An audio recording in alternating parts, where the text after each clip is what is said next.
It has been a minute. It's been a minute, guys. I have been enjoying a family vacation for the last 2 weeks, and I had every intention of, you know, going live while I was gone. I had every intention of doing it.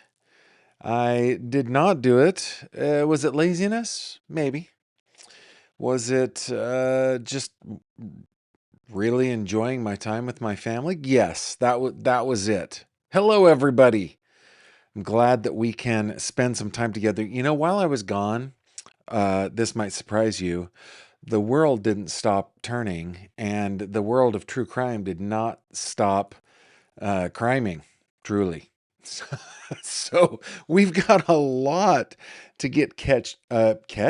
Okay, Javi, I'm gonna need some help today with my language. We're gonna need some editing.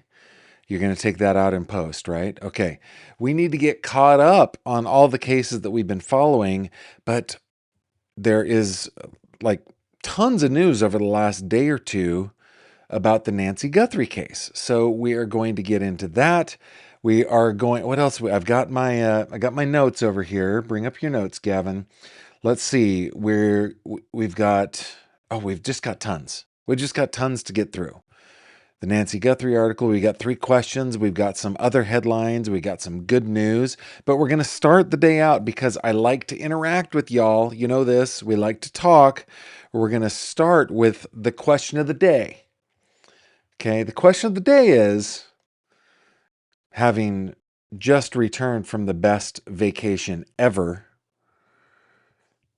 the question is, what's the best vacation you've ever been on? Put it in the live chat, put it in the comments. I want to hear all about it. And yeah, that's how we'll get started. Okay, man, I'm just rusty, guys. I'm just rusty, but that's how we're going to get started. Tell me, what's the best vacation you've ever been on? And while you're doing that, we're gonna get it on. Here we go.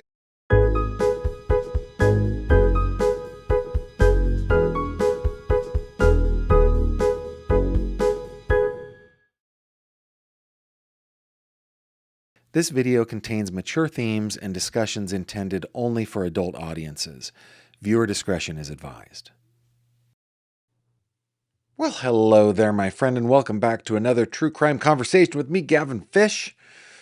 So glad you are here, wherever you are, wherever here is for you. Where are you? I don't know. You'll have to tell me in the comments. Bonus for if you can tell me in a way that's creative. I want to go over to our comments, see if you guys see if the system is working. First of all, holy cow, Tiff Ritter, thank you very much for getting us started there. Tiff, obviously the better half of the team over at Courtroom Confidential, saying we missed you out here on these YouTube streets. Thank you very much.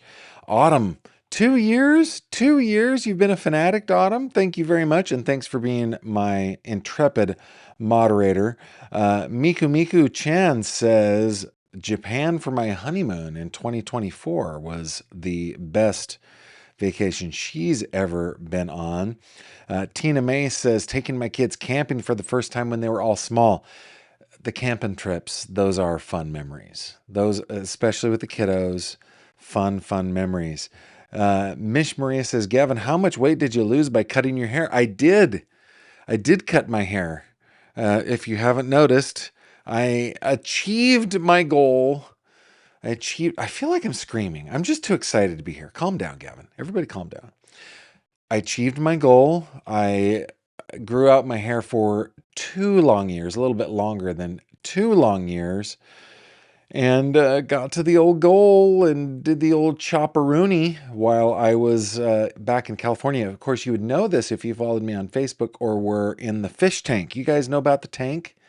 You guys know about the tank? If you go over to my website, which looks like this, it's gavinfish.com. There's always a link down in the description below, and click on this little fishy here. That will take you to the tank. That'll take you to the tank. And I think if we scroll down, well, not, oh, there we go. Yeah, there's pictures of me in, where was I? I was at the Big Trees, Calaveras Big Trees. Took some beautiful photography, if I do say so myself, in the Big Trees. There's a picture of our daughter, our middle child, looking up at one of those amazing, amazing sequoias. But yeah, I posted while I was away, and you're always welcome to join me. There it is. There. So that was on the 12th, right after I got my hair cut. And actually, probably not surprisingly, I'm a 50-year-old man, and my hair that was once thick and luscious and copious is now thin and receding. It was not that much hair, man. When I cut it off, it was surprisingly little. But so I probably lost maybe 3 ounces by cutting my hair. Thank you very much for your comment. Clarinet Girl, best vacation ever was in 2012 with my daughter to Puerto Rico. I would love to go to Puerto Rico. That's pretty cool. Garth B. Nutt, going to Disney World with all my grandchildren for the first time. Marie Jubenville, I've not gone to Disney World either, Garth. Marie says, 1 month trek with my family from New Hampshire to the Grand Canyon and Yellowstone. That sounds awesome. Joanne, thank you very much for being here. KTW says, driving from the Windy City to Page, Arizona with my doggo to stay at Lake Powell. Told you where I was from and answered the question. Indeed you did. Did you take Route 66? That's my question. I've driven almost every mile of Route 66. Elizabeth McMasters, Australia. Awesome. Sharky says, welcome back. Haircut looks great. Thank you. And thank you very much for the super chat. Appreciate it. Joanne says, looks great. I'm Goddess says, vacation to Greece at Erie Greek Fest. Won a vacation to Greece at Erie Greek. You won the vacation? That is awesome. That I would love to vacation in Greece. Alas, we vacationed in the city of my growing up years, Sacramento, California area. We stayed with the old in-laws, had a family reunion on the fish side, got to see all of my brothers and sisters, all my brothers and sisters-in-law. Got to see most of the grandchildren. I think we were missing 2 of the grandkids. My parents have 23 grandchildren. And just a couple of the great grands. We were all together. And then on Kimberly's side, I think we saw almost everybody. I think we're missing. Well, one is in Korea, and the other we didn't see. We talked to him, but anyway, yeah, so much fun, so much fun. But I'm glad to be back. I'm really glad to be back. You guys, I missed you. I had to get rid of some gremlins while I was getting ready here. Let's see. KTW says, did take 66 as much as I could. So much fun. Yeah. We picked it up in Chicago, drove all the way to Barstow. So there was just a little bit more to go before, or let's see, did we turn off in San Bernardino? It's one of the two. I can't remember. But Michelle is checking in from Gloucester. Glad you are here. Heather representing the 916. Heather, I'm glad you're here. Thank you all for being here. And yeah, just so glad to be here. Hey, by the way, speaking of being happy, and this is like the world's worst segue, but did you know that we are participating in another giveaway? I've partnered again with fanofthem.com for another giveaway. Guys, look at this car. This is your chance to support my channel and have a chance to win this Chevy 454 SS. It is a 1990 Chevy 454 SS. I've partnered with fanofthem.com, which is a veteran-owned small business, to bring you a chance to win this truck. All you have to do is click the link in the description or just go to fanofthem.com/Gavin Fish. You buy a limited edition collectible or digital download, and not only do you get a little bit of cool merch, but you also get a chance to win this 454 SS. And I love that it's a 1990, right? Guys, before we tonight, we're going to go long, everybody. We're going to go long. Just check in with everybody. We're going to go long tonight. Because there's some stuff I want to share with you. Speaking of 1990, I'll get to it. But like 1990 was my freshman year in high school. This was this was like the beginning of my, I guess, coming of age, right? This truck, had I seen it in the parking lot at Casa Ribley Fundamental High School in Orangeville, California, I would have died over it. I mean, look at that thing. So yeah, you can go over to fanofthem.com/Gavin Fish or click the link in the description below. Again, just buy some limited edition merch or a digital download and get your automatic entry to win this Chevy 454 SS. Thank you so much for your report. Oh, not your report, your support. I wanted to bring you over to the old website. Give me a second. Let me get it to the right one. Yeah, let me click on the link, fanofthem.com/Gavin Fish. There we go. Okay. I want to point something out because we did a giveaway of an Omega Speedmaster last month. Do you remember that? We partnered with Fan of Them to do that. If we scroll down, this is the page that you click on or that you get to when you go to gavinfish.com/ or fanofthem.com/Gavin Fish. These are the digital products that you can get that give you a chance to win. But look down here. Who won the Omega Speedmaster? Tracy K. And I would listen, the Fan of Them, most of the creators that they partner with, their channels have their audiences are mostly men. I am the first channel that is partnered with fanofthem.com where most of us are women on this channel, right? This is the first time a woman has won on Fan of Them. So congratulations to Tracy for the Omega Speedmaster, and I hope you love it. I hope you enjoy it. Now you can maybe hop in there and win this Chevy 454 SS. And if you do, oh man, it supports the channel, and I deeply appreciate it. So thank you very much.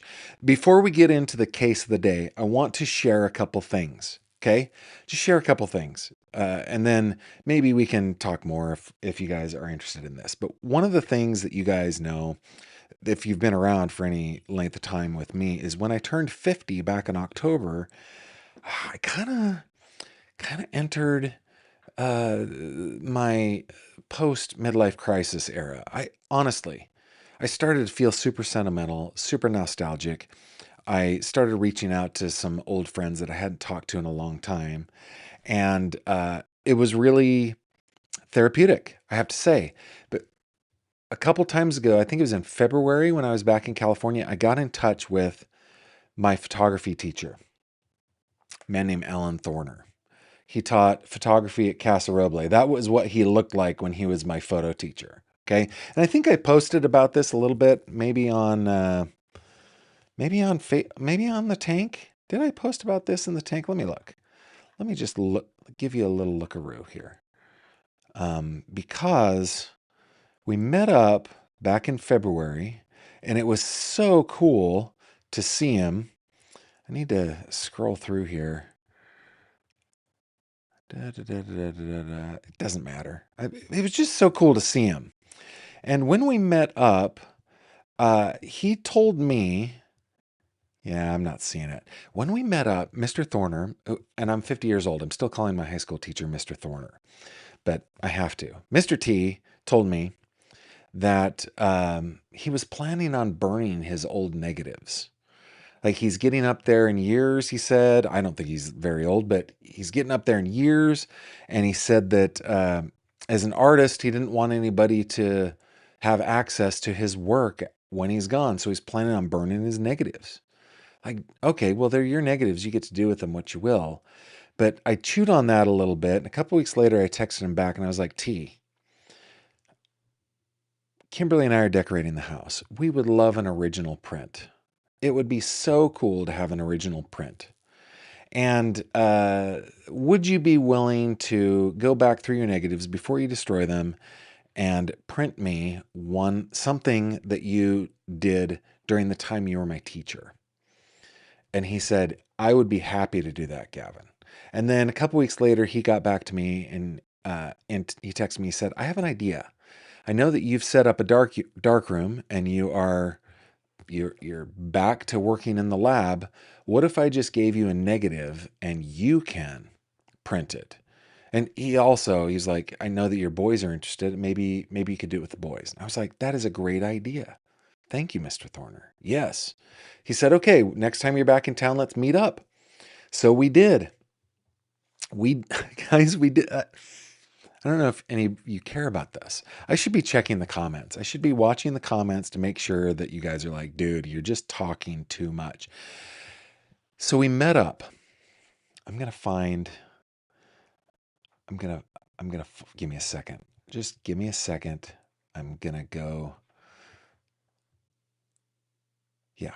So we met up, and uh, he's an outdoorsy guy. When we meet up, we usually like hop in the truck and go on a drive.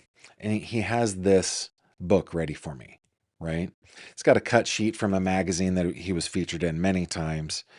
And then what he did is he ended up giving me 75 negatives, pages and pages of 35 millimeter.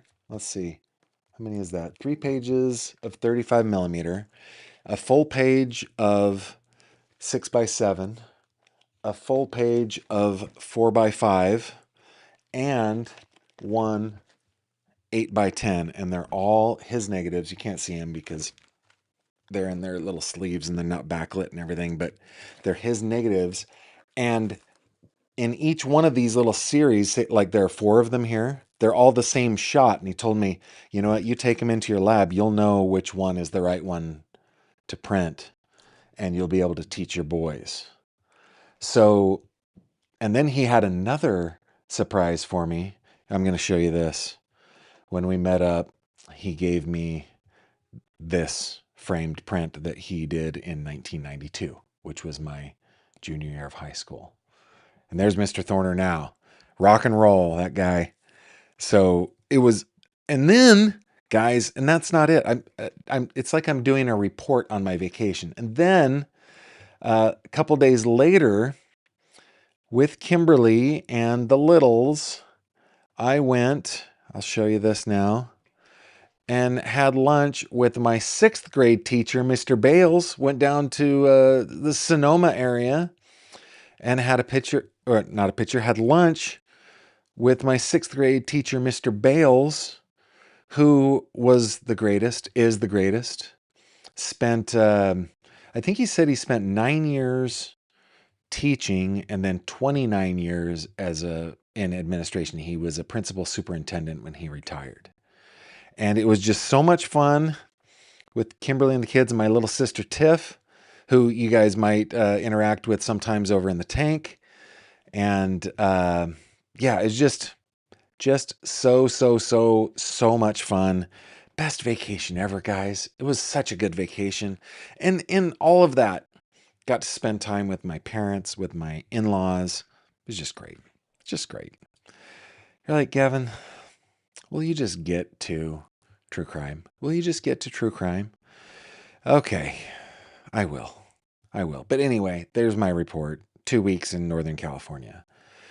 But guys, let's go over here to the case at hand, right? The Nancy Guthrie case. Now, a lot happened while I was gone. And I put links down in the description. So a couple of the news items that we're going to go over tonight are a couple days old. But, I never really care about being the first. I just like to do a good job covering cases and talking about them, seeing what it is that we can learn from these cases. So let's go to the Nancy Guthrie case. The octogenarian from Tucson, Arizona, mother of Nancy Guthrie from NBC's Today Show, who went missing February 1st of this year. And then it became apparent very early on that she didn't go missing. She was abducted. There were notes, there were ransom notes. There was, oh my goodness, the Tucson Sheriff's Office whatever you guys think about it. They conducted and continue to conduct an investigation. The FBI have gotten involved. It has been maybe one of the most major cases, maybe since Gabby Petito for me, because in terms of national interest, 80-year-olds don't get kidnapped, guys. 80-year-olds don't get kidnapped, and but this one does. This one did, from her Tucson, Arizona home. And here's the news. We've covered it at length. I think this might be the 30-second video we've done on this case, but I've got several stories I want to cover. This one from Christy Lau Adams, printed in Us Magazine. Come on over to Acrobat with me. Nancy Guthrie's ransom note said she was buried in nature. Okay. The second ransom note, originally sent in the Nancy Guthrie case, allegedly stated that the missing family matriarch was buried in nature following her supposed death, reporter Brianna Whitney tells Us Weekly. So we're talking the note that came, in February? Something like that? We'll see. I think they'll tell us. Okay. Speaking exclusively to Us on Tuesday, June 23rd, Whitney, a former Arizona's family TV reporter, reflected on reading the disturbing note while covering the 84-year-old's disappearance in February. Whitney's role in Arizona's family TV involved covering the Nancy Guthrie case for several months. Quote, I've seen them with my own eyes, so I want to actually provide more context as to what the second note said, she told Us. In the second note, it says she's buried in nature, and that's what I read. She shared, adding that she found it interesting they used the specific phrasing and also referred to the fact that she, Nancy, perished shortly after she was taken. Whitney, who joined the Crime Junkie podcast in May, spoke to Us just hours after multiple outlets reported that the second ransom note, believed to have been sent by Nancy's abductors, acknowledged that her apparent death was unintentional and that she was buried with nature now.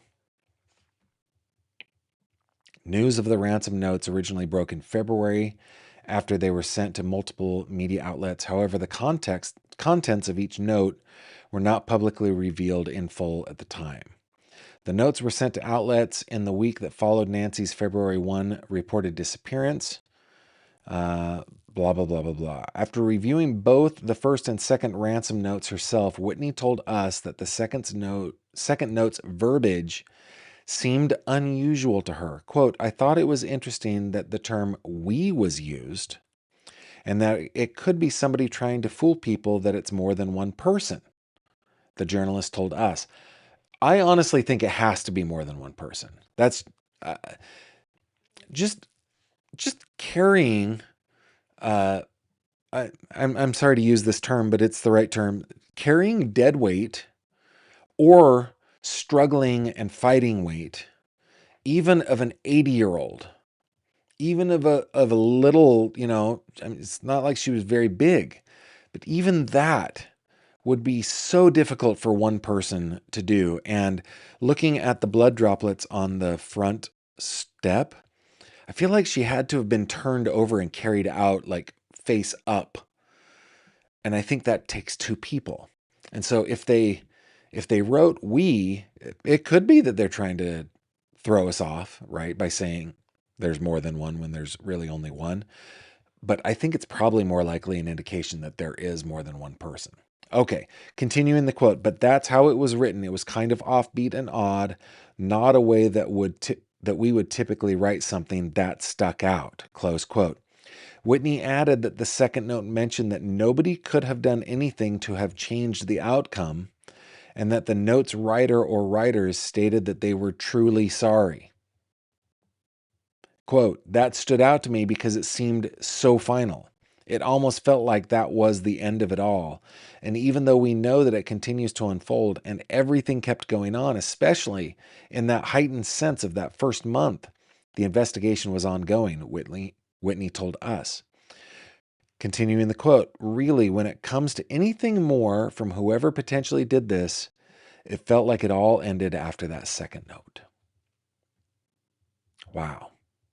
Whitney also said she believed Nancy's abductors may not have expected that Nancy would die. Quote, if you look at the notes, and especially the way that the second note was written, and we know that there was Bitcoin demanded in the first one, from reading the notes, you can look at this and theorize that they didn't expect Nancy Guthrie to pass away or that her death was not planned, she told us. So there was no proof of life to be had to prove to the Guthrie family that they had Nancy and then pay the money. Airmail reported on June 20th that a first ransom note was sent to investigators one day after Nancy's disappearance and asked for $4 million to be paid to a Bitcoin account or else. Okay, Whitney noted, quote, we know that there was one Bitcoin transaction, a very low amount in the Bitcoin wallet, as seemingly testing to see if they could communicate with whoever this person is. It should be with whomever. But that didn't seem to come to fruition. When there was no proof of life ever given of Nancy, it feels that the second note was kind of like, well, we didn't plan for this to happen, and you couldn't do anything, and this is it, and we're sorry. I think that's where the financial part of this ended, close quote. Savannah Guthrie, 54, addressed Tuesday's news while hosting Today That Morning, appearing emotional as she pleaded with her audience to beg people to come forward. She said during the show, somebody knows something. This is a news story today that is on your radar because this is the life my sister lives, that I live, that my brother lives, and our extended families live, that our children live every day. We are in agony. We cannot be at peace. I don't know if the Guthries, maybe you guys can remind me, but I don't know if the Guthries actually saw the second note. I feel like they did. I feel like they would have. Yeah, but I do know that I do remember them saying it could be that our mom is no longer with us, and it would be hard to know what is true. Reading those notes, especially in a heightened sense of emotional anguish, right? But at least according to Whitney, that is what the second note said, that she is buried in nature now. I find that a strange phrase. She's buried in nature now. I mean, who says that kind of thing unless they're trying to be poetic, I guess? I don't know. I'm curious what you guys are thinking over in the live chat. Robin says, talking about my vacation, Gavin, we care a lot. Tina May says, we enjoy hearing about your vacation. Tracy Byrne says, best vacation with my parents in Rome. Very cool. Marie Jubinville, thank you very much for the super chat. I love hearing about your vacation. Lots of memories to cherish. Robin says, one of my most favorite vacation memories is sleeping in a castle in the Netherlands. A friend of mine worked for a college and they used the castle for housing students. The walls talk. So old. That's pretty cool. Let's see. Yeah, maybe Tina, she's buried in nature now. AI, maybe? Ooh, maybe. And that could be, guys, that could be a clue. That could be a clue for investigators. I bet they've already gone down that path. She's buried in nature now. Would the FBI be able to subpoena or work with companies like OpenAI to get chat history with that phrase, in nature now? She's in nature, something like that, and see if there were any conversations. Of course, they're smarter than me. Obviously, Tina's smarter than me. Yeah, I wonder. Great comment. Thanks, Tina. Archangel Marici says, it could be to make it ambiguous, saying nature instead of the woods, park, or similar. Yeah, could be, right? To stay, she's in the desert, or, she's buried at the base of a saguaro or something like that. Yeah, to make it less specific. Could weigh. Ashley Rose says, it's a strange way to say it. Definitely sounds like AI translation, or they're just thinking it's cryptic. They may have cleared the family for DNA, but I'm waiting for them, the connection with sister and brother-in-law. I know that a lot of people are still thinking in those terms. Yeah, and Ashley Rose, that would be a very big query indeed. However, being a being a certified data analyst and a long time database administrator, it could be found. It could be found. Wow, very interesting. Okie dokie. Yeah, I hope that is a huge clue. I hope it is a huge clue. This from Fox News, written by our friend Michael Ruiz today. A potential anonymous tipster in the Nancy Guthrie probe may be a female, even though she's been using male pseudonyms in her communications with the media, as experts believe human sources may be the best way to bring the unsolved case to a close, writes Mike. Quote, the person used several different male names, but it was always the same Bitcoin address. TMZ founder Harvey Levin, who has received a series of emails from a purported whistleblower, told Fox News Digital Tuesday. Other than being told they think it might be a female, they didn't say why. The individual used multiple male aliases in communication seeking payment in exchange for information sent to TMZ, although Levin said investigators recently told him they believe the sender could actually be a woman. This person repeatedly claimed to know the identity of the kidnappers and the location of Guthrie's body, Levin said. The FBI, which is handling aspects of the Guthrie probe connected to the purported ransom notes, declined to comment. Of course they did. Continuing a quote, they are still actively looking for that person and believe they may well find this person now, Levin added. Then our friend Josh Ritter, a Fox News contributor, because he's rad, because he's awesome. Josh Ritter, a California attorney and Javi, can you edit that out? Not a Fox News contributor, said the possibility that the mysterious tipster could be connected to the perpetrators fits a pattern often seen in criminal investigations. Quote, even if people weren't aware of it ahead of time, they likely became aware of it once this became a media sensation case, Josh said. TMZ was among a number of media outlets that received purported ransom demands in connection with the Guthrie case, and the outlet later received messages from someone claiming to have information on the case. Levin said he'd offered to pay the purported tipster just to see if the information panned out as part of a planned documentary on the case. Quote, they asked us to stand down on the documentary, which we did, he told Fox News Digital. We told them we wouldn't do anything without their approval because we don't want to mess with the investigation. Well, how chivalrous, Mr. Levin. However, he said, while authorities have been unable to catch whoever sent the ransom notes through digital forensics, old-fashioned detective work and the potential for an accomplice to Gab may lead investigators to the perpetrator or co-conspirators. Quote, they're frustrated because they have put a lot of effort into tracking down whoever wrote these ransom notes to no avail, and I was talking to this person today from the FBI, and this is the second time this person said this to me, that the likelihood is this case is going to be solved in 6 months, a year, 2 years, Levin said. Somebody goes to a bar and starts bragging about it, or an ex-lover decides, screw my ex and I'm going to authorities to blow the whistle. They believe that is going to happen, that it may happen sooner or later, but they really believe it is going to happen.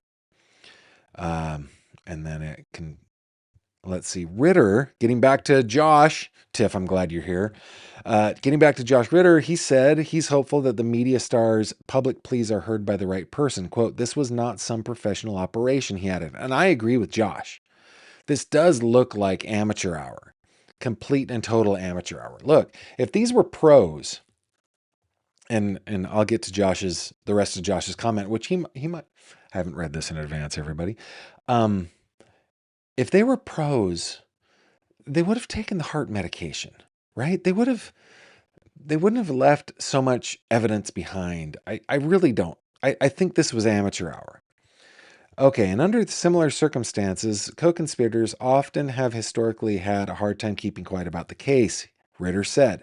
Quote, I firmly believe that there's somebody out there who is either directly involved or has come to learn who was involved after the fact, Ritter told Fox News Digital. And with that many mouths out there, somebody's going to have a hard time keeping their mouth shut, and somebody's going to brag. Somebody's going to say something when they get in trouble. Yeah, and that's human nature, right? Josh is right on the nose here, right on the money. Whatever the phrase is, right on the money. This is human nature. People don't keep secrets. We just don't keep secrets. We're not good at it. I've got a secret right now that I'm dying to tell people, and it would just for the joy of telling people, right? Like everything in me to keep that secret that is somebody else's. It's not even mine. So that's just human nature. Ritter said that after nearly 20 weeks, the most likely breakthrough may come from a witness or associate rather than a forensic development. Quote, whatever forensic work they had to do, whatever work with the DNA, they've probably done that and seen it to its limit, and it's not turning up anything, he said. So in my view, the best chances this thing has is somebody says something. Levin said federal investigators appear to share the view that human sources may ultimately crack the case and remain focused on people who may have some inside knowledge of the kidnapping. Quote, somebody just needs to work up the courage that they're fearful for whatever reason of coming forward, and they get past that fear, or the money becomes enticing enough that they come forward about it, Ritter said. If she's dead, there's no way they're going to get the ransom, right? But there's over $1 million in reward money out there. So yeah, Josh is right. Anyone with information on Guthrie's case is asked to dial 1-800-CALL-FBI. That is in the description of this conversation that you and I are having, by the way. There's a combined reward of more than $1.2 million for information that cracks the case. Tips can be provided anonymously to Tucson's Crime Stoppers affiliate 88 Crime at 520-882-7463. I'm curious what you guys think of this. It's and Josh has way more experience than I do seeing investigations as a former prosecutor and as a criminal defense attorney, right? He has seen all of that work product. He's got way more experience than I do as a humble local reporter and YouTube personality. So I believe him. I believe him when he says, "Hey, they've made it to the end of their forensics, and that's the end." I think he's probably right. I believe him. I had not come to that conclusion myself, but I believe Josh on that as an expert. Let's see what you guys say before we go to our next one. Yeah, okay. Let's see. Unbelievable says, so until someone on the inside leads them there, they have nothing. Yeah, that's the way it seems. Yeah. Black Widow says, maybe English is not the first language. Some phrases don't seem natural when translated. That is true.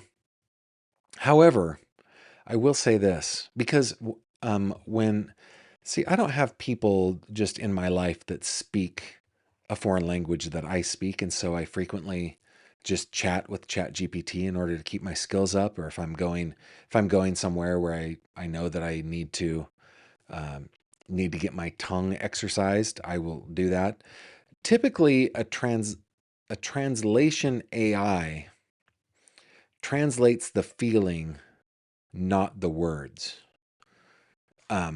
We've talked about this on the channel before, though it's been forever. The art of translation is actually very difficult. I am not a good translator at all. I understand what is being said, but I tend to translate, hey, this is what they said directly, and it doesn't work, right? I'm really, really bad at it. It requires training. But in my experience, at least ChatGPT does a pretty darn good job of translating the feeling. But it's possible. It's possible that maybe they're not using AI to translate. Yeah, that's what you're saying, Black Widow. Or maybe they're saying they are doing the translation as a speaker of English being their second or third or whatever language. Maybe you're right. Maybe you're right. And then Unbelievable says, amateur hour, they've eluded the cops and the FBI for months. That is also true. That is also true. And yeah, it still doesn't change my mind that the actual abduction was amateur. Maybe being able to elude the FBI speaks to maybe a professional backing with an amateur actual kidnapper. I don't know. I don't know. Great comments, guys. As always, you guys are amazing. All right, let's go to the next one. This also reported today, this one from News Nation. Let me bring it up for you. One clue from the ransom note could help find Nancy Guthrie. Oh, wait a minute. That one we're going to do next. Let's do this one. This is from the New York Post. The $152 crypto mistake by Nancy Guthrie detectives. This written by Jared Downing. Investigators... take two, Javi. You're going to have to... sometimes I get comments on Spotify. Hey, Gavin, Javi isn't editing the things you ask him to edit. And Javi, I'm disappointed in you, man. You gotta get on those things. Okay. When I say take two, Javi, when I say take two, we got to do it. Okay. All right. Good. All right. Investigators hunting Nancy Guthrie's kidnappers have one glaring clue that's been staring at them from the beginning: a Bitcoin wallet sent by ransom note writers to Guthrie's family. Crypto experts say the ransom note and the wallet suggest that the kidnappers were Farkakta amateurs. I don't know what that means. Maybe we will learn. But detectives are also reportedly wondering if they made a massive $152 blunder at the start of the case. A ransom email, which mentions details about Guthrie's home and an Apple Watch that hadn't been disclosed to the public, demanded $4 million in crypto for her return. A follow-up email from the same IP address claimed she had died, as we learned from the other report. Detectives from the FBI and Pima County Sheriff's Department are reportedly second-guessing their choice to not pay the $4 million ransom, sources within the case told the outlet Airmail.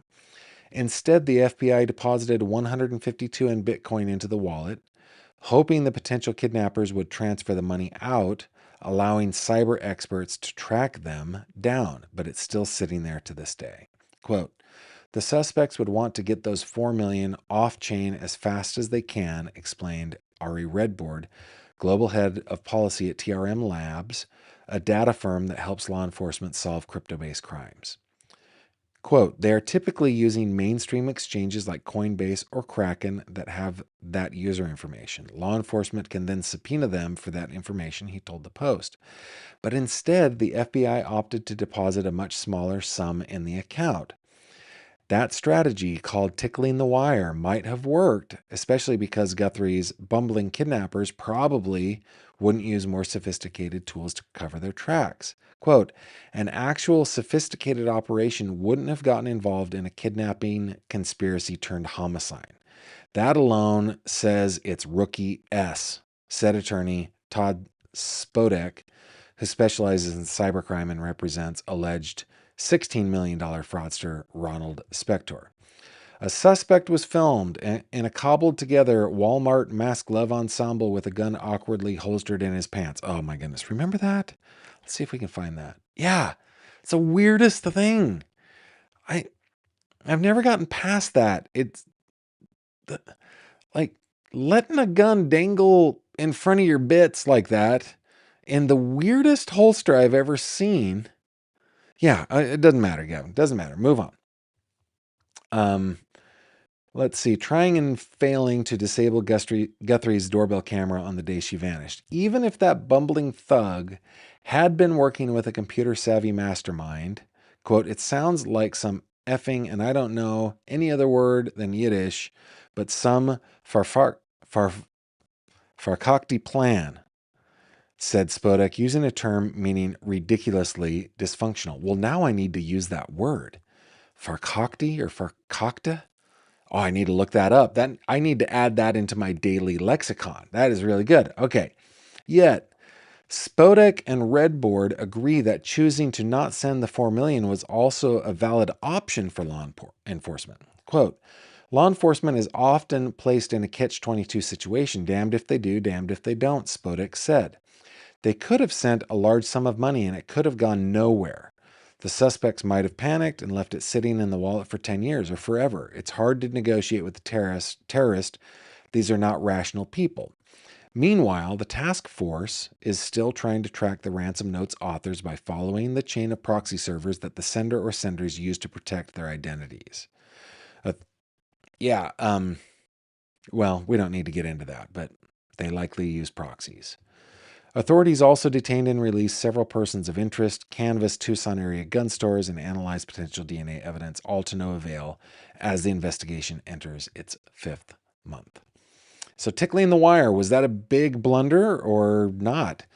If they haven't taken the money out of the account, that does kind of tell me that they're pros. So are both things true, Gavin?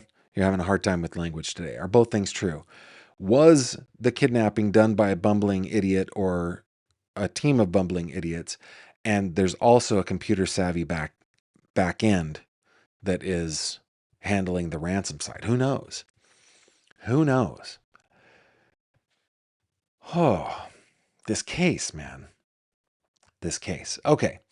This from News Nation, written by Jordan Perkins. One clue from the ransom note could help find her. With the search for Nancy Guthrie continuing, there is one clue from the ransom notes that could lead to her location. Retired FBI agent Jason Pack told Page 6 that ransom notes have a fingerprint to them and that some key things to pay attention to in them are word choice, tone, and how the demand is structured in order to identify that person. Again, she's buried in nature. That is an odd phrase, right? It's its own fingerprint. Quote, if the first two read like the same person wrote them and everything that followed reads differently, that tells the task force something meaningful about who they're actually dealing with versus who decided to insert themselves into the story once it went international, Pack said. He said that investigators would be able to determine if the ransom notes are real based on whatever meaningful information is in them. Quote, the first note apparently contains specific operational details that weren't public at the time, Pack said. Based on what's been reported, the language and tone of those first two notes compared to everything that came after is where the real analytical work is happening right now. One of the recent notes said the 84-year-old was dead and that she was buried with nature. Ray Carr, a former FBI profiler, told News Nation's Brian Enton that the abductor could be feeling guilty about the situation because they said her death was unintentional or that they're trying to psychologically distance themselves. Quote, the wording is deliberate. I think it is emotionally controlled and I think it focuses on minimizing culpability, according to Carr. Carr also said the abductor could feel the need for control. Quote, if this is written by the offender, then this is all about them and has nothing to do with Nancy, Carr said.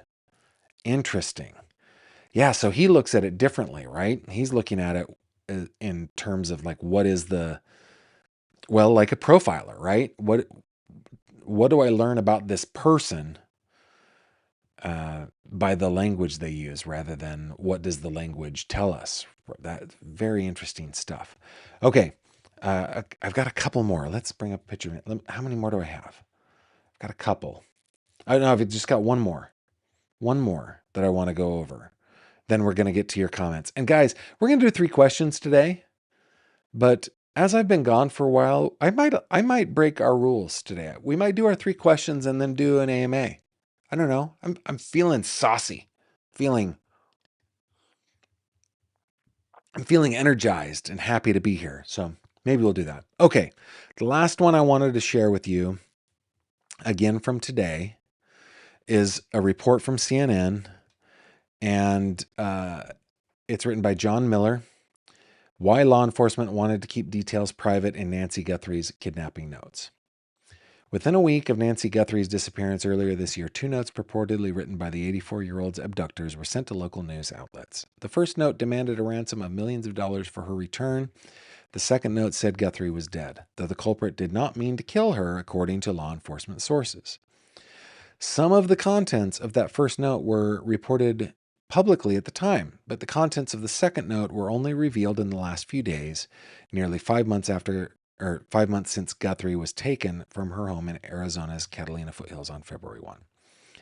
Evidence at the crime scene, including her blood on the front steps, her health issues, and her disappearance without her daily medications, gave the family reason to worry that she had resisted and was injured.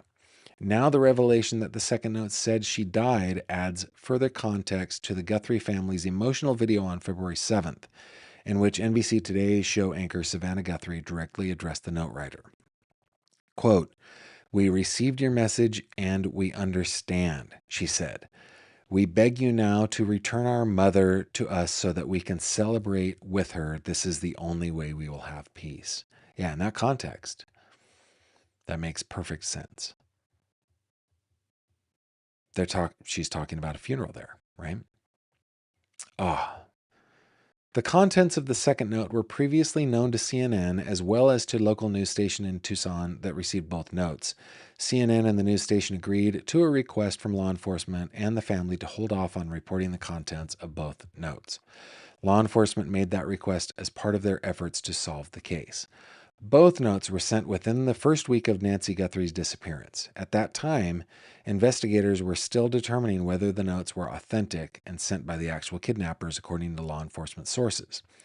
After the second note arrived from the same electronic source, investigators wanted to be able to authenticate whether or not it was true that Nancy Guthrie was dead. They were ultimately unable to verify that, the sources said. Authorities also believe the public interest in Guthrie would wane and investigators would receive fewer tips if they released information that said she had died. Most importantly, investigators were thinking more long term, the sources said. If they did zero in, that really should be hyphenated there. It doesn't matter. Gavin, my goodness. If they did zero in on a suspect or suspects, they would be able to question them on the details of the note. If the information in the notes was publicized, it would have compromised one of the few pieces of information only the kidnappers would know. The contents of that second note were revealed nearly 5 months after Guthrie was last seen on January 31st. Blah, blah, blah, security footage, blah, blah, blah. Law enforcement officials, both local and federal, still have no main suspect nor any particular person of interest. Investigators do have material they are still looking through, including video collection, cellular analysis, and DNA testing, the sources said. I think cellular analysis refers to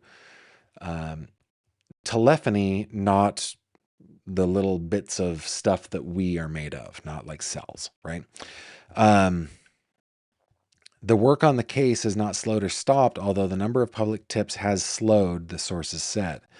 The investigation remains active and ongoing. The Pima County Sheriff's Department, the leading investigative body, told CNN on Monday, 2 days ago. On Tuesday morning, yesterday, Savannah Guthrie urged anyone with information about her mother's disappearance to come forward, even if anonymously. The FBI hotline is 1-800-CALL-FBI. Again, in the description below. Quote, "This is a moment to tell you we need your help," Guthrie said. "Please do the right thing for us, for our family, for our children. We love our mom, and we'll never stop looking for her. Never." So, I mean, I think that's where we are as of today. You know, I've been gone for so long. That's where we are on the case. Nancy is believed to have perished. Law enforcement and the family appear to know this and have, and believe it and have buy-in on it. We don't know who owns that crypto account yet. Could have been a good thing to do, put $152 in there. Could have been a major blunder. We don't know. I'm not going to second guess that one. I just don't know. If it was a good thing or a bad thing, but it does show that law enforcement has been taking this very seriously from the very beginning. Yeah, Autumn is like, why is everyone so quiet? Wake up. That's so funny. Let's see. Let me keep on going. Late to the show, but wanted to add, winning a trip to Disney World and taking my kids before their dad passed away will always remain priceless, but they were 3 months and 5 years old. Well, it's you have the memory though, and you can tell them about it, which is beautiful. See if there's anything else that you guys are adding here. No, you guys put GF in your comment if you want me to see it. Frida coming in clutch. Frida, thank you. I feel whoever did this may be a bumbler in the sense they weren't experienced. I don't think this is a person with a criminal history. I don't think they are stupid. Yeah, maybe just lack of experience is the reason for leaving so many bad pieces of evidence behind, and for and for the fact that Nancy apparently perished, perhaps, but smart in that they're still able to elude authorities. Maybe. Archangel saying, I'm working right now. That's why I'm quiet. It's funny. Yeah. So that's where we are on the case, guys. That's the dealio. And we will continue to watch it. And I will bring you information as it comes along. Let me just check my, okay, we've done the question of the day. We've done the giveaway announcement, fanofthem.com/Gavin Fish. We've gone over Nancy Guthrie. Oh, so you know where that leads us now?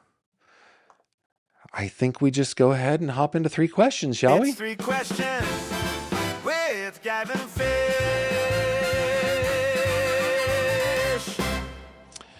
Guys, in this segment, I answer the questions that you send to the email address on your screen, maybe. I don't know. It's working on one screen, not on another. 3 questions at gavinfish.com, 3 questions at gavinfish.com, 3 questions at gavinfish.com. It's spelled out, THREE.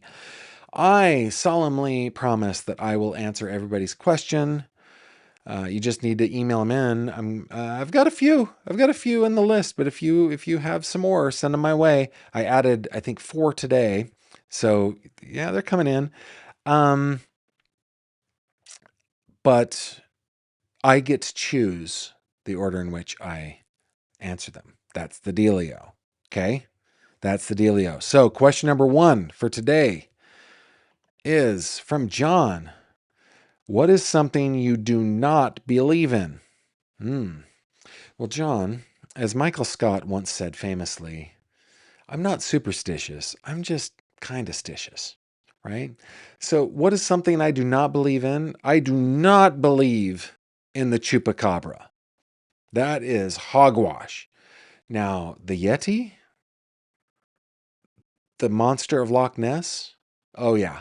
Oh, totally. I totally believe in them.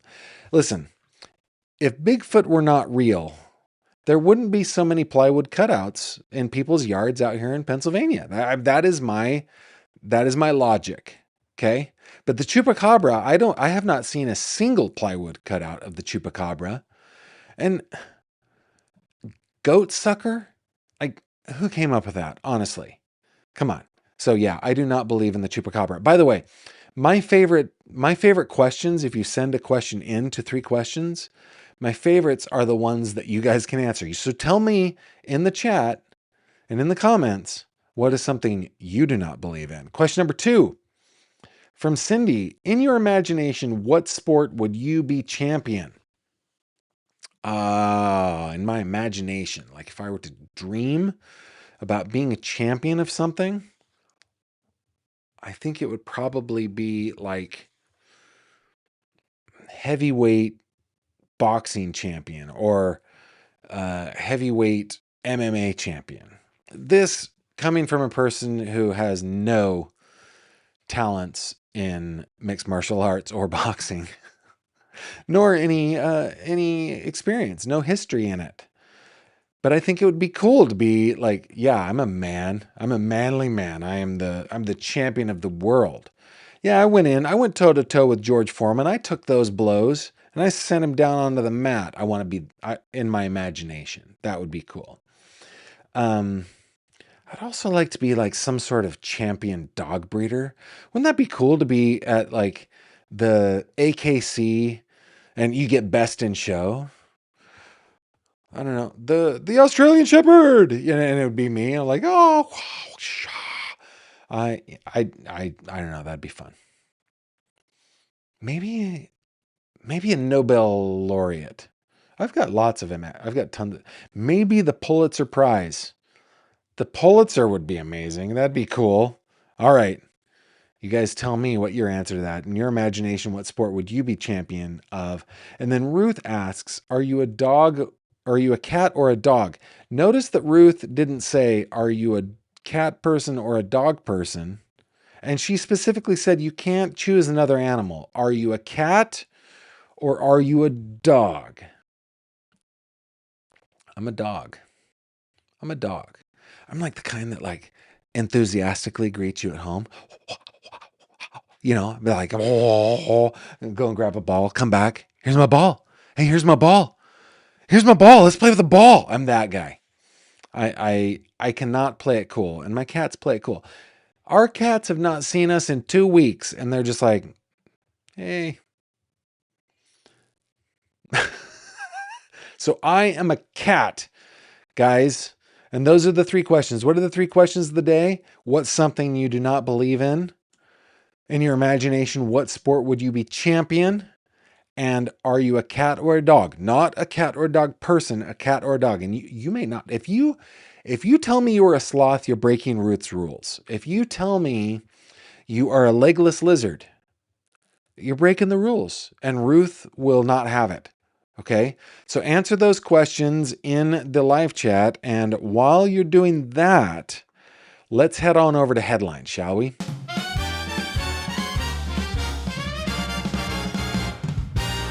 True crime headlines. Guys, I've got so many headlines. So many because I've been gone.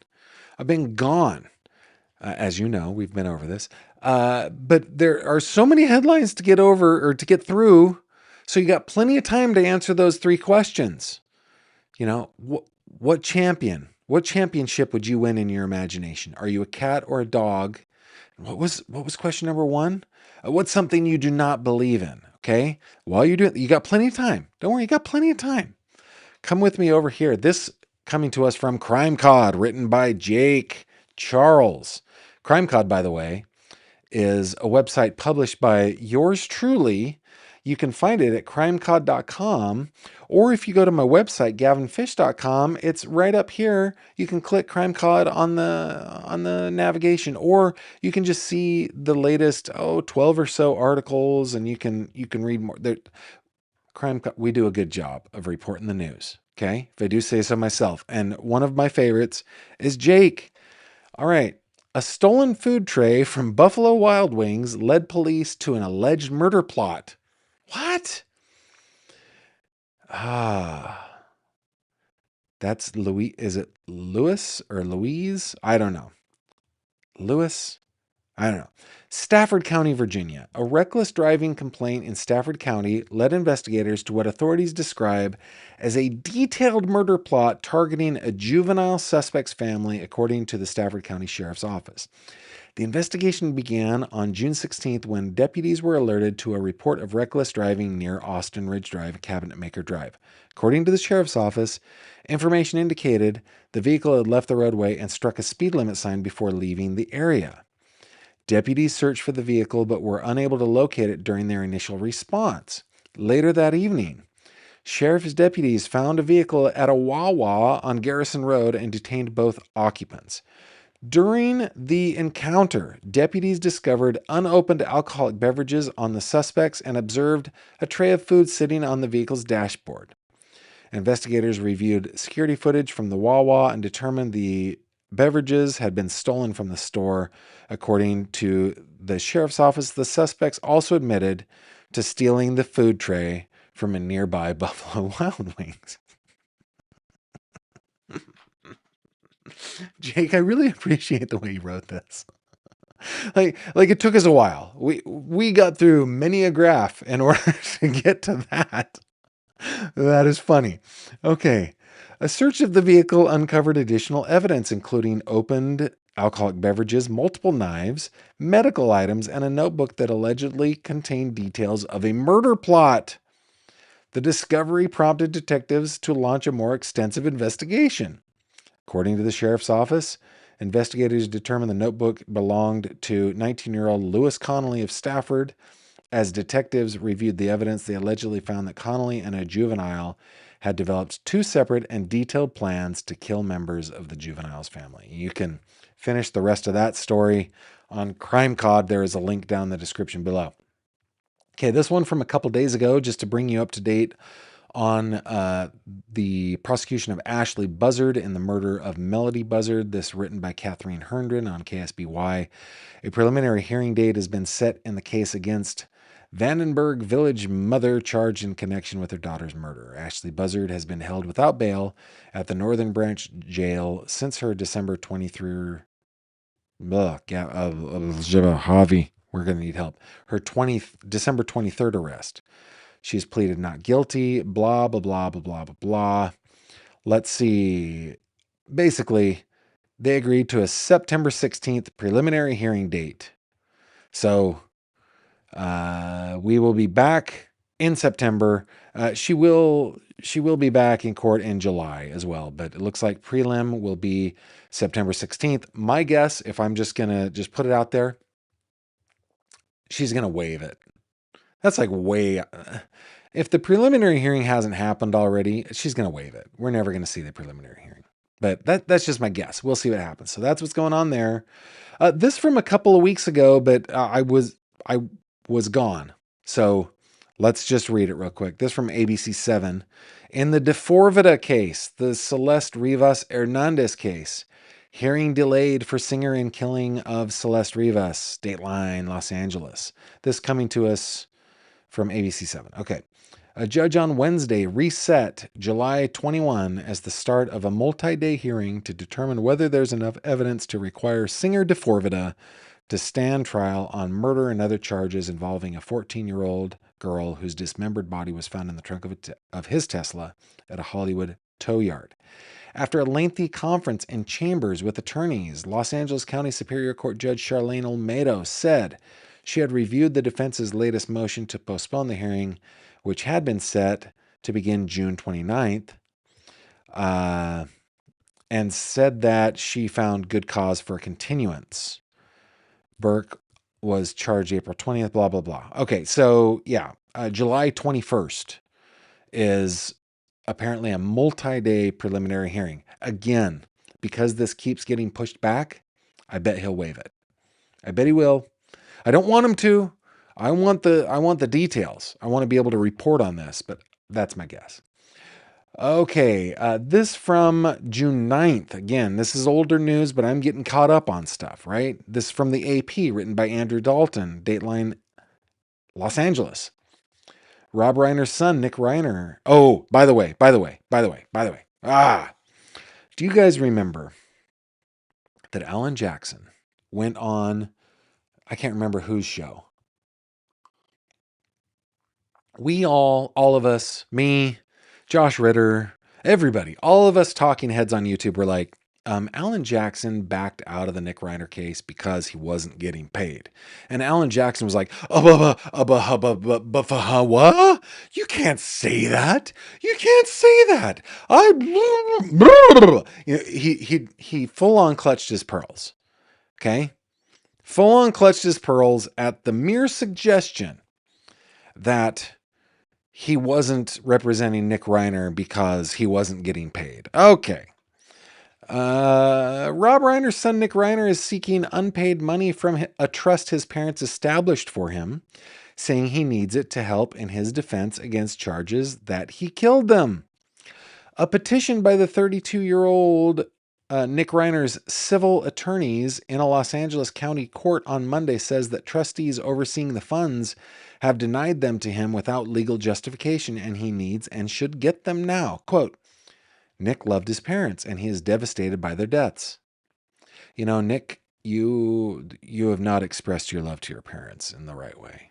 It's mental illness, I'm sure. Continuing the quote, but the facts about what did and did not happen to them are not at issue in this trust litigation, the petition says. Like anyone accused of a crime, Nick is presumed innocent, and he is entitled to mount his defense with the resources that are lawfully his own. Close quote. And then blah, blah, blah. Reiner retained high-profile private lawyer Alan Jackson, my pearls, Alan Jackson, to represent him. But less than a month later, Jackson left the case for reasons he said he couldn't share. The new filing reveals that Reiner's siblings, Jake and Roby Reiner, not Roby, Javi, you have your work cut out for you, man. I'm so sorry. Jake and Romy Reiner had initially agreed to pay for Jackson, but reversed course. In a declaration included with the petition, Jackson said, quote, "My firm stands ready, willing, and able to resume representation of Mr. Reiner if the funds become available." The filing says that apart from the larger Reiner family trust, which is not at issue, Rob and Michelle Reiner established smaller individual trusts for Nick Reiner and his siblings. It says they left, quote, "unambiguous instructions," close quote, in Nick Reiner's trust, established in 1993, that he was to receive half its money when he turned 30 and the rest at 35. He's 32 now? Is that what it is? Yeah. But, the filing says, Reiner never received the funds he was entitled to at 30, and that the trustee overseeing them since February, attorney Paul R. Cannon, has given, quote, "a shifting series of excuses and justifications," close quote, to deny Reiner the money, including concerns about Reiner's competence that have no bearing on a payout that is mandatory. Reiner said he should also get the money he was to receive at 35 immediately because his defense and his need for basic necessities in jail require it. I think, Mr. Reiner, if we can just talk for a minute. Mr. Reiner, if we can just talk. You don't want to take all that money out now, sir. You're going to be in jail for the rest of your life, or in a mental institution for the rest of your life. You're going to need that money, okay? You're going to want to get like Tic Tacs, ramen. What are some of the other things that Dill Hole McStearns? I can't remember what, like little candies. You're gonna want root beer barrels, stuff like that. You don't want all your money now, sir. You're gonna need it. Okay. The petition says the trust has at least 1.5 million in assets, but that Cannon will not share the exact amount of its value. Cannon did not immediately respond to an after-hours email seeking comment. Yeah. Proceedings are moving slowly, blah, blah, blah. Yeah. Motives, blah, blah, blah, blah, blah. So anyway, he wants his money. He wants Mr. Jackson, I think. Okay, this from today. Becky Hill, do you remember Becky? Becky was the Dill Hole McFulio that is the reason that the Supreme Court of the state of South Carolina said Alex Murdaugh needs a new trial. Okay. Becky Hill files motion to dismiss Alex Murdaugh's federal case against her for alleged jury tampering. Dateline, Columbia, South Carolina. Lawyers representing former Colleton County Clerk of Court Becky Hill have filed a motion to dismiss a federal case against Hill brought by Alex Murdaugh. The lawsuit brought by Murdaugh and U.S. District Court in Charleston alleges Hill improperly influenced jurors during his 2023 murder. Blah, blah, blah. Blah, blah, blah. In the motion to dismiss, Hill's attorneys deny Murdaugh's claims for compensation. Murdaugh's defense team and prosecutors are scheduled to be in a Lexington County courtroom on June 29th, on Monday, for a status and scheduling conference for his retrial in the murder charges. So that I'm about to say that poor woman. No, not poor woman. She done messed up. She done messed up, and she is dealing with the consequences of that. Of her actions. That is what's happening there. Okay, just a couple more. Oh my goodness, we got so much. Guys, we got so much. New report reveals Barry Morphew used a fake name in Arizona before his rearrest. This from Denver 7. Barry Morphew, a Colorado man charged with murdering his wife Suzanne in 2020 after she was reported missing in Chaffee County, was living with a woman in Arizona. Oh, sweetie. Oh, my goodness. This just feels like an Uncle Gavin moment, doesn't it? Does this feel like an Uncle Gavin moment? Yeah, it does. It feels like an Uncle Gavin. Listen up, kids. Uncle Gavin has some wisdom for you.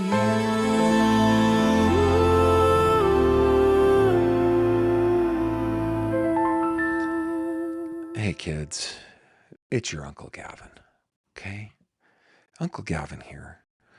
Listen, if you meet a man who was arrested and prosecuted for the murder of his late wife,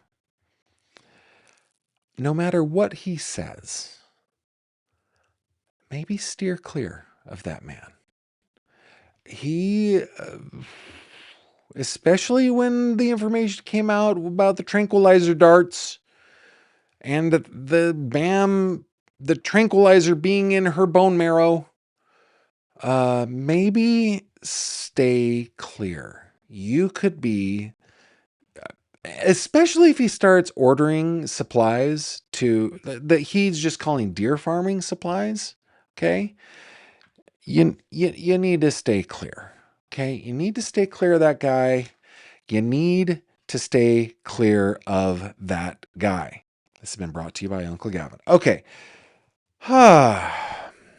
He was living with a woman in Arizona and using a fake name when he was rearrested in the summer of 25. An arrest warrant or arrest report from the Arizona Department of Public Safety also states that the Colorado Bureau of Investigation asked the department to keep track of Barry Morphew's movements in the months leading up to his arrest. According to the report, CBI had contacted Arizona DPS in February to provide information on Barry Morphew and to ask for assistance in monitoring his whereabouts in Arizona. They were anticipating a grand jury indictment, blah, blah, blah. They also received a warrant to place a GPS tracking device on his truck, blah, blah, blah. Blah, blah, blah. 5 days before the arrest, the woman said Barry Morphew told her his real name and that his wife had been abducted in Colorado. Dude. I guess he told her his name was Lee Moore. They had met in December of 24 and he moved in with her in May 25. Goodness. Okay. Maybe somebody who's just, okay. I retract the Uncle Gavin moment. He was using a different name, but his wife was abducted. Oh, no, I retract the retraction. A man who says his wife was abducted, run away. That rabbit's dynamite. You gotta run away. Okay? Blah, blah, blah, blah, blah, blah, blah. Okay, so that's the deal. He was being called Lee Moore. Oh, dude. Yes. The Lynette Hooker case. Okay. Doesn't look like much has happened while I was on vacation, but the mother of missing woman says investigation is not over. This written by Kylie Campbell for Tribune 242. Gavin's skipping around. Nearly 8 weeks after Lynette Hooker vanished in waters off Abaco, her mother said she remains convinced the investigation is not over, even after a recent U.S. Coast Guard search failed to recover her daughter's remains. Darlene Hamlet told Ashley Banfield's Drop Dead Series podcast that the Coast Guard's multi-day operation in Abaco marked progress in the case and showed authorities had not abandoned the investigation. I definitely believe that the Coast Guard did a heck of a job, she said. They outdid themselves, so I'm not disappointed in what they had done. I'm pleased with what they'd done. I don't think it's over. So yeah, we're keeping our eyes on that one. And hopefully we see an arrest soon. Did you know that in the case of Krista Bauer Gilly, you guys remember this one? That a man moved into that home. Like a squatter moved into that home. Read this. A man arrested last year for moving into a Southeast Houston home that was the scene of a homicide and claiming to have a lease agreement is the same man connected to another high-profile crime scene, the Heights home where Lee Gilly allegedly strangled his pregnant wife, Krista Bauer. The notice posted on the window of the Gilly home on Alston Street lists Matthew Jackson and a company called Save a Life Homes LLC as claiming ownership of the more than $1 million property. Houston police responded to the home last week after Krista's family reported that someone had taken possession of the property, changed the locks, and installed cameras. Officers spoke to a man through a doorbell camera who said he owned the home and would go to court to prove it, according to a police spokesperson. In court, Krista's father, Chris Bauer, called the situation shocking, saying no one else should be there. Anyway, yeah. Dude says that he owns the home. He moved in. There are just so many fraudsters all over. It just kills me. And I think that's it. That's everything that we have. This was my little thing for the fan of them thing. For the last one, Speedmaster. Okay. So those are your headlines, guys. We are caught up. We're officially caught up. Now that I'm back, we will continue our normal schedule of live streams. But now that we have done our headlines, let's check in with you to see what you guys are saying over in the live chat. Let's scroll up. Okay. Diane Ferris saying, I wonder if they were desperate for money and let their Christian belief somewhat respond. Hold on, I'm trying to think. Which one are we talking about? Are we talking about Nancy Guthrie there? I'm not following, but thank you for the comment. Elizabeth McMaster Esquire. Gavin, I agree. Bigfoot is definitely yes. Chupacabra, not so much. That's correct. Diane Ferris says she would be a ballerina. She would be a ballerina. Frida People, I do not believe the Grinch is fictional. Very good. Diane says, Gavin, dog, golden retriever. Very nice. Autumn is a cat. Analytical one says, I don't believe in edamame, and I'm definitely a cat on its ninth life. You don't believe in edamame? Okay. All right.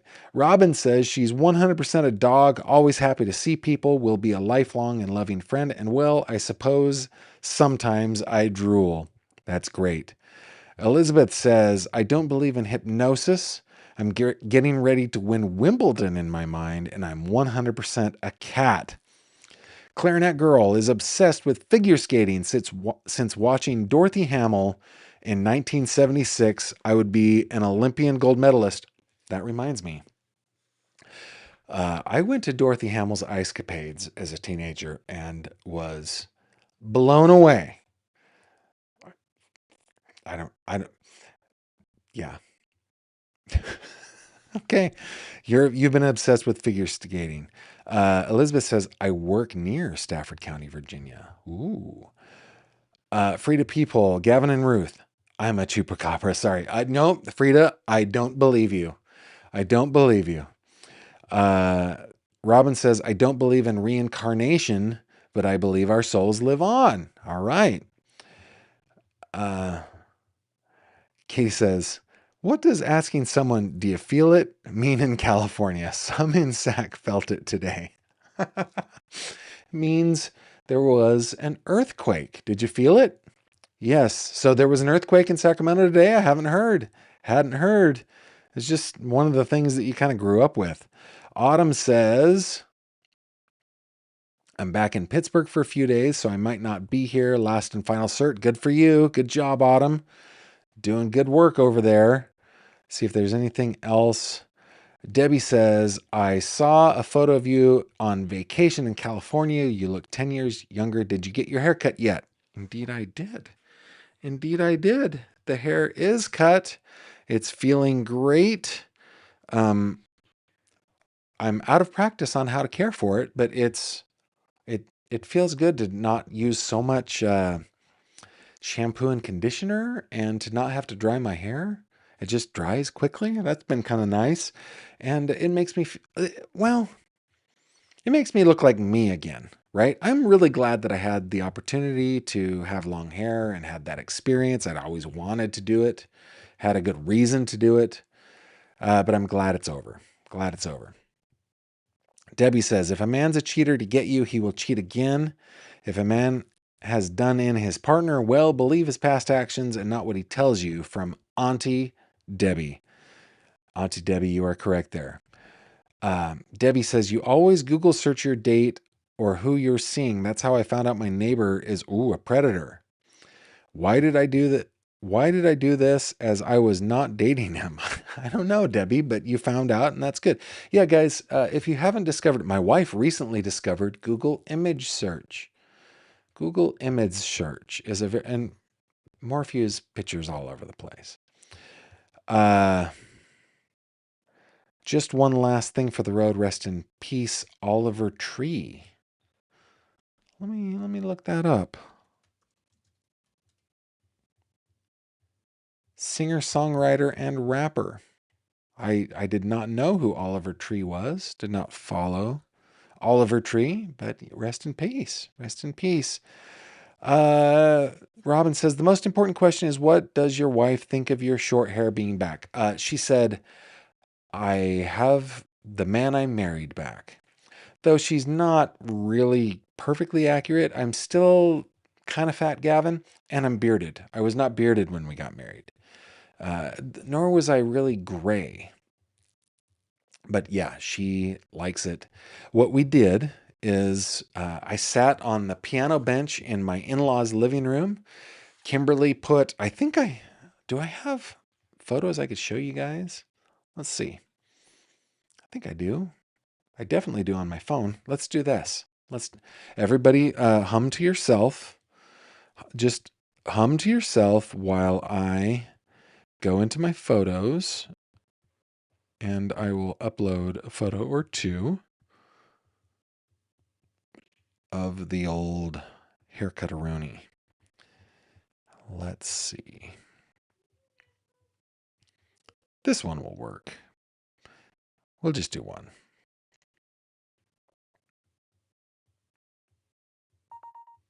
Are you humming to yourselves? Open with the old browser. So what she did is she put all of my hair in little ponytails, and then she clipped them all off until I looked ridiculous. And then I went to the old haircut in place. I was looking for like a Supercuts or a Great Clips, but I found just a private little, haircutting place that had time to cut my hair. And I went in there and she did me good. She cut my hair really well. And then I put all of those little ponytails into a little baggie. And yeah, so Kimberly was my hair cutter. Katie says, good job. 5.6 quake between Ukiah and Willits in Mendocino County, but people in Sac reported feeling it. Yeah, 5.6 up there. Definitely. Robin says, my daughter bought tickets to take her 12-year-old to see Oliver Tree, but alas, no longer. That is a bummer. Now, how does your wife do that face search? Just go to Google Images and drop in an image. It's that easy. Very, very easy. Free to people. Gavin or somebody, what does what you got going on mean? Is it a drug thing? Asking because someone came at me on Friday with that one, like a crazy person. What you got going on? I'm afraid I can't answer that. But while you guys are asking questions, I'm open for a couple questions before we finish it up tonight. I didn't tell you guys that. Open for a couple questions. In the meantime, let me see if there's anything else that I want, any other photos I want to share from my from the old vacation. See if there's. Oh my goodness, I can't share these, but because they're of our little niece, and I don't have permission, and I don't want to put her all over the internet. But we got to meet two little nieces that we hadn't met in person before because we live so far away. And while we were in town, Kimberly's baby sister graduated college and got her Marine Corps officer commission. And to celebrate, picked up her kids and came on out to see Grandpa and Grandma at the same time we were there. So we got to love on her kids. Her youngest we had never seen before in person. Loved that child. And then Kimberly's brother got to hold the old Kitaruski. Oh, so much fun. We took pictures at Santa Cruz. We took pictures at big trees. I showed you some of those. All of these are pictures that they're other people, so I don't want to. Oh, let me tell you one of the things that we did without giving away too much info on my friends. So again, like reaching out to old friends is super important to me. So I reached out to the surviving members of my high school clan and reserved a couple of billiards tables at a local place in Sacramento, and then all met up to play pool, and then just proceeded to stand next to the pool tables and for hours just talk with one another. Those pool tables did no work for the amount of money that we paid. But yeah, we just got together. It was fun.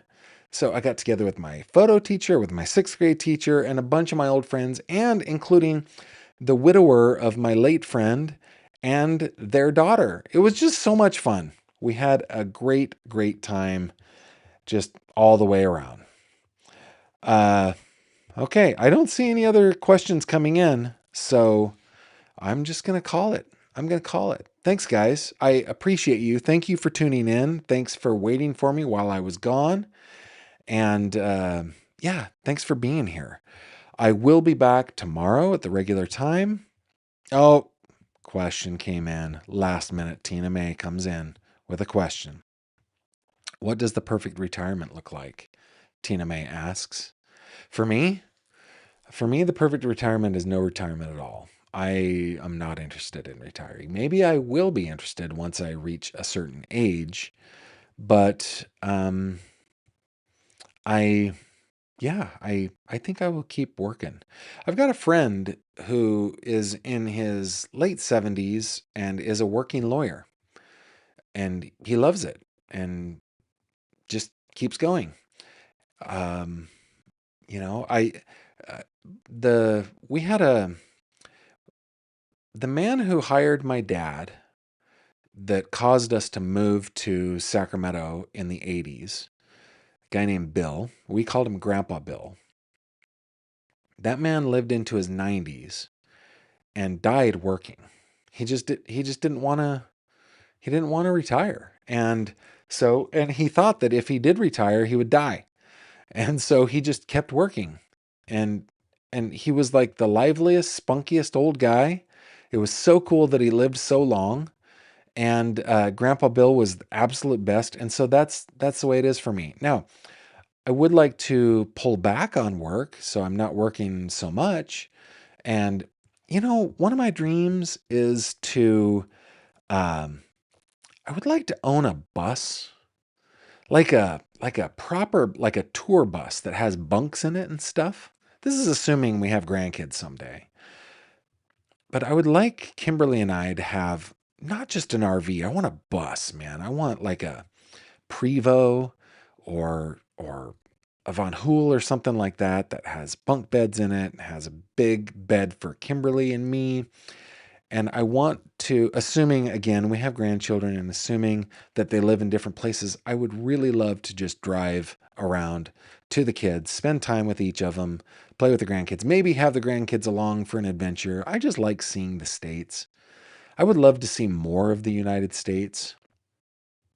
I've seen so much of the world. Well, I've seen probably 40 of the United States. I haven't counted, but yeah, that's something I would like to do in my retirement is drive around and visit the kids and hopefully grandkids. Um, yeah, that's it. Debbie asks the mountains or the beach. I am a mountain boy. I like the mountains, but I like proper mountains. These the Appalachian mountains are not proper mountains. Okay, they're cute. They're cute mountains. They're beautiful mountains, but they're not mountains. Mountains are what you see in the Rockies. Mountains are what you see in the Sierra. Mountains are what you see in the Alps and in the Andes. Those are the kind of mountains that I like and grew up near and in, right? So now Kimberly is a beach girl. Kimberly likes the beach. So you'll notice that during our vacation, we went to the beach. We went down to Santa Cruz Spent some time with the kiddos down there. Went to the boardwalk, did all the stuff. And oh, it was a beautiful day, guys. It was like 70 degrees in Santa Cruz. There are just not very many people on the boardwalk. I'm now at a weight where I can get on every single ride again. I had gotten too fat to go on rides. Oh my goodness. That was a big indicator that I had gotten too big. So we did that, but then we also went hiking. Well, we went to Big Trees in Calaveras County, and then we went up into the Desolation Wilderness and went hiking up in the Desolation Wilderness. If you guys know where Horsetail Falls is or are, I don't know how to say that. We hiked up there, swam in the little pools that are made along the way as they come down out of the Sierra. And so we did both things, one to make her happy, one to make me happy. And making her happy makes me happy. Making me happy makes her happy. So we were just all happy all the way around, got to do with our kids and other family members. It was great. Robin says, at the food shelf I volunteer at, many of the volunteers are late 70s to late 80s. I feel like a high schooler around them. Yeah, they want to stay alive, right? That's really cool. I love it. Debbie says, get a Partridge Family bus. No, I want something a little more comfortable. Well, no, the Partridge Family had a tour bus, right? Now that I think about it, but wasn't it like a school? But I don't want a schoolie. I don't want a schoolie. I want a bus, man. I want a coach. I want to ride in style. I don't need slide outs. I just want a nice coach. It has a couch, has a TV, has air conditioning, has a bathroom with a shower, and has bunks for grandkids to fit in, and a big bed for Kimberly and me. That's what I want. That's what I want. Dana says, speaking of weight loss, what was the best cheat meal you indulged in on vacation? Guys, I just indulged on vacation, and I did it on purpose. I did it on purpose. See, I follow this guy on TikTok that helps me with my workouts and stuff like that. Following him helps me. I don't know him. He doesn't help me, but following him helps me. And he's like, you don't want to be the guy that like is dieting at Christmas time or over Thanksgiving. No, just go and do your thing, and then when you come back, then knuckle down again. And I thought, I'm going to do that on this vacation. So yeah, I mean, we had burgers, we had Mexican food, we had Vietnamese food, we had all sorts of meals prepared by my wonderful mother-in-law. I had so many gummy worms. I had Sour Patch Kids and M&Ms, and cookies, Oreos, the whole thing. I indulged. And then when I got home, I hopped on the scale, and indeed I had gained weight. And I looked at myself and I said, well, there you go. Okay, you indulged. Now it's time to knuckle down again. And that's what I'm doing. So soon I will be back down to where I was before we left on the vacation, and everything's fine. By the way, while I was gone, before we left, I had ordered my first made to measure shirt, like my first made to measure shirt. So excited. And that came in while we were gone. So when I got home, I opened that. Oh, the beautiful shirt. I've never had a tailored for me shirt before, and I got it. It's awesome. I don't know why I shared that other than it just made me because my body, like I still fit into my tailored shirt. Fits perfectly. But yeah, Elizabeth McMasters, it was a school bus. I don't want a schoolie. I don't want a schoolie. I want a coach. Let's call it there, guys. Thanks so much for spending your time with me tonight. Thanks for, again, being patient while I was gone. I did have intentions of checking in with you, but I didn't do it. I do want to give you a heads up that while I was gone, I did a lot of black and white photography. And earlier today, I processed those rolls, which means I'm going to start doing some prints probably. So if you're interested in it, I am going to be doing a live stream of me printing. So it'll just be, it'll probably be in the middle of the night. I like to do it at night when all the kids are asleep and I don't have anything else pressing. So if you're into photography and you like to see darkroom work, or if you're intrigued on what that looks like, I will be processing some of my images. The last one I did, I think like 20 people joined me because I didn't announce it or anything. I just did it. And I sold 5 prints, which was awesome. Thank you guys for buying my prints. And yeah, I might do it again. This time I have some photos of the sequoias. I have some photos of Desolation Wilderness. I have some photos down in Santa Cruz. So I will be doing that. So watch for a live stream that just might be me in a red room processing black and white photography because it's something that I just, oh, and and let's see, sitting next to me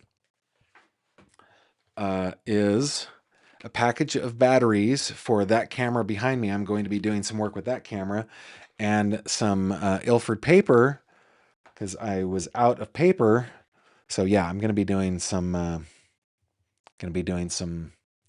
lab work. If you guys want to see me do that, just watch for it on YouTube. I don't think I'll be like announcing, hey, everybody look at my lab work, but that's what I'll be doing. All right, with that, I shall bid you adieu. Thank you very much for sticking with me to the end. Oh, do not forget, we're giving away this 1990 Chevy 454 SS, the original sport truck. Look at that glorious thing. The link is in the description. But if you're just listening on the podcast, go to fanathem.com, FANATHEM, as in fan of them, but it's spelled fanathem.com/Gavin Fish. You buy a little bit of merch, you get entered into the giveaway, and you could be like Tracy, who won an Omega Speedmaster on this channel. You could win that Chevy 454 SS, and I hope you do. Good luck and have fun with that. I bid you adieu. Thank you very much for being here. I will catch you on the next one. Take care.